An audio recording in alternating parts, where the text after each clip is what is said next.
Jenazah Angelin, bocah Malang 8 tahun yang diberitakan hilang dan diketahui meninggal dunia, terkubur di halaman rumah ibu angkatnya, dijadwalkan dipulangkan ke kampung halaman ibu kandungnya di Banyuwangi, Jawa Timur, Selasa 16 Juni. Jenazah Angelin akan dibawa melalui jalur darat dan rencananya dimakamkan di Banyuwangi. Pemerintah Kota Denpasar dikabarkan menanggung seluruh biaya terkait penanganan jenazah seperti biaya rumah sakit, pemulangan jenazah, serta pemakaman. Hal tersebut dikarenakan peristiwa tragis itu terjadi di wilayah Kota Denpasar. Sementara itu, Pemkab Banyuwangi bersama aparat kepolisian, aparat desa dan warga setempat telah mempersiapkan segala keperluan untuk menyambut dan melaksanakan pemakaman Angelin. Sebenarnya di Banyuwangi persiapannya sudah sangat panjang. Tadi malam sudah menyiapkan persiapan pemakaman hari ini, termasuk juga teman-teman dari desa dan juga kecamatan di Glenmore juga sudah siap.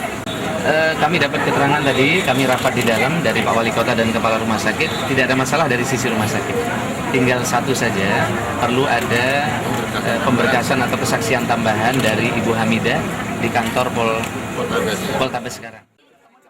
Bupati Banyuwangi Aswar Anas, Wali Kota Denpasar Rai Dharma Wijaya Mantra, dan Ketua DPRD Bali Adi Wiryatama sempat bertemu dengan kedua orang tua kandung Angelin di depan instalasi forensik Rumah Sakit Sangla Denpasar untuk memberikan bantuan sebagai bentuk simpati.